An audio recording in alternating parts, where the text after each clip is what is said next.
Assalamu alaikum. Let's cook. Okay, people, for this story, we have to go back to the year of 1964 in the state of Mississippi, not that long ago. Now, they call this right here the Mississippi Clan murders, and we're going to talk about what happened with two black teenagers, Henry D. and Charles Moore. Now, Henry Hezekiah D. and Charles Eddie Moore, 19 years of age, both of them young black men from Southwest Mississippi. They are childhood friends. Charles Moore was a college student, and Henry D., he worked at a local mill. Now, these two young men at this time in 1964, neither one of them were civil rights activists. They were just young men going to school, working, living their life. On May 2nd, 1964, Henry D. and Charles Moore, they met in a place called Meadville, Mississippi. Now, they decided that they're going to hitchhike toward Roxy, Mississippi. So these two are standing on the road, and while they're standing on the road, they were kidnapped by members of the Ku Klux Klan, white knights of the Ku Klux Klan of Mississippi. Now, the reason why they were kidnapped, of course, we know they're black, but according to their investigations, they say that the Klansmen believe that Henry D. and Charles Moore were connected to black militant activity. They thought that they were members of the Black Panthers or something like that because Henry D. was wearing a black bandana. So their reason was that, oh, you guys are connected to the Black Panthers or black militant groups. I see a black bandana. So they kidnapped these two, okay? But they were not involved in any black militant groups or any groups, period. You know, any groups that stood up for black people or protected black people from male monsters like them. They were just young black men, 19 years of age, living their life, college and working, okay? So when they kidnapped these two, they took them to a location. What they did was took them to a place called Hamochido National Forest. And they took them there to question them about black arms and black people carrying guns and things like that and what they're up to and what they're doing. Now, when they were being interrogated by the Klan in this spot, they were beaten severely. I mean, they were severely beaten. These two didn't have an answer, but they were forced to provide information about where weapons were at. So they're being tortured, okay, hurt, beat down, brutalized. So they finally told the Klan that there were weapons being stored at a Baptist church in Roxy, which was not true. There were no weapons there. They just had to come up with something because these dudes were beating on them. You notice that the Klan, they were really worried about black people with guns, right? Really concerned about that. You know what I mean? Of course, we know why. But these two didn't know anything. So they come up with a reason, like they got to say something. They're trying to save their lives. So after they interrogate these two, Henry D. and Charles Moore, and beat them, they put them both in the trunk of the vehicle, okay? They were alive. Put them in the trunk of a vehicle, then drove them towards the Mississippi River, okay? Drove them towards the Mississippi River, got out. They all went out on the boat, put them on a boat. So while they're out on this boat, the Klan tied heavy objects to them, including an engine block, railroad-related equipment, things that are heavy. Tied it to their bodies while they're alive. They're still alive. Threw them both in a river. They drowned. Okay? Condolences to their families, man. These are the brutal things that these people were doing all across America. Primarily, of course, we know in places like Mississippi and still to this day, as we can see. Now, the FBI later described this crime as a kidnapping, a beating, and a murder. Okay? We know that. Now, of course, after this happened to Henry D. and Charles Moore, their families didn't get any information, any answers, nothing at all. They disappeared. Their families are looking for them. They don't know what's going on.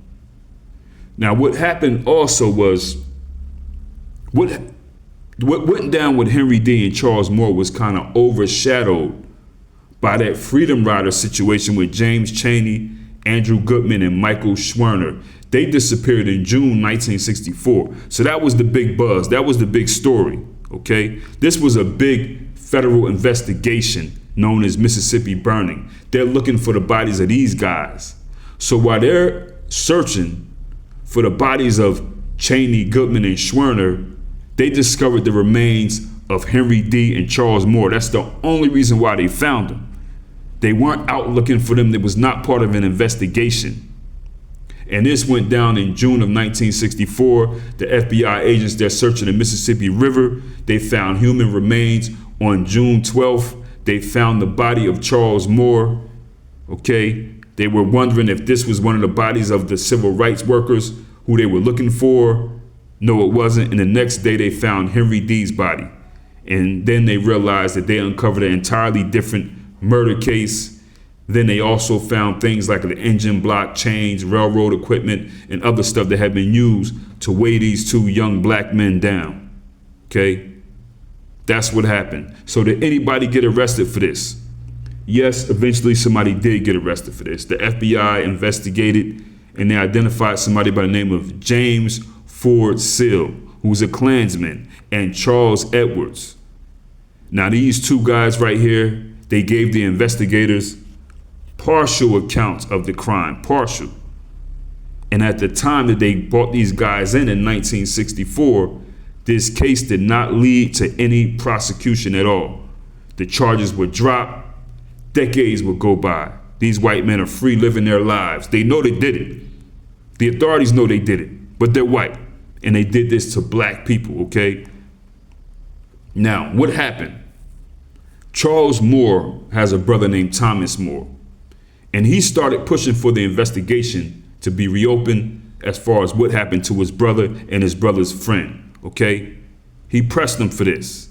He pressed them to reopen the case. And eventually the government did open the case in the year 2007. And what happened was ultimately they went back and got this white guy who they knew did it 40 years in the past. 40 years ago, they know he did it. Then they get him now 40 years later in the year 2007 and they arrested him, okay? So they arrest this guy, James Ford Sill. He went on trial in federal court. The prosecution argued that him and the other Klansmen kidnapped these young black men, Henry D. and Charles Moore. A federal grand jury found them guilty of kidnapping and murder. He was sentenced to 3 life terms in federal prison. He appealed this conviction, but in 2009, the U.S. Court of Appeals for the Fifth Circuit rejected his challenge and upheld this conviction. He was the only one though, which is messed up, okay? Because there were other Klansmen involved who should be either executed or put away for the rest of their lives. It should have happened 40 years ago when they already knew who did it. You know what I mean? So all this stuff about 40 years later, you know, when I see this stuff, I'm like, good, I'm glad that these dudes got locked up or whatever, or one of them, but it's like, whatever now, you know what I'm saying? Like, I would rather I can't even say what I would rather happen on here, you know? And it's wild because why did y'all go for this guy, James Ford Sill? Why not the other ones? So what did he do to make you guys say, okay, well, we're gonna hold you accountable for this when you know it was more? So listen, man, when people call for, like even today, when people call for the FBI, things happen in the Mississippi as usual, always, or the black people. And you know, black people are like, hey, call the FBI, do this, this, and that. I get it, but listen, man, the white community in places like Mississippi are way more powerful than the FBI when they do something to a black person, okay? The FBI is not gonna come in and say, oh, we're gonna hold you accountable because you did this to such and such, this black family, this black woman, this black man. That's not how it goes down in Mississippi and places like that. The white community, the history, the Klan, these guys are more powerful than the FBI. And they even have members there who are also part of that as well. Remember, they have a field office right there. Mississippi field office, FBI. Like, guys that want to work at that field office, I mean, put 2 and 2 together, 1 and 1 or whatever. You know what I mean? They let their people do whatever they want when it comes to black people. And this right here is just one story.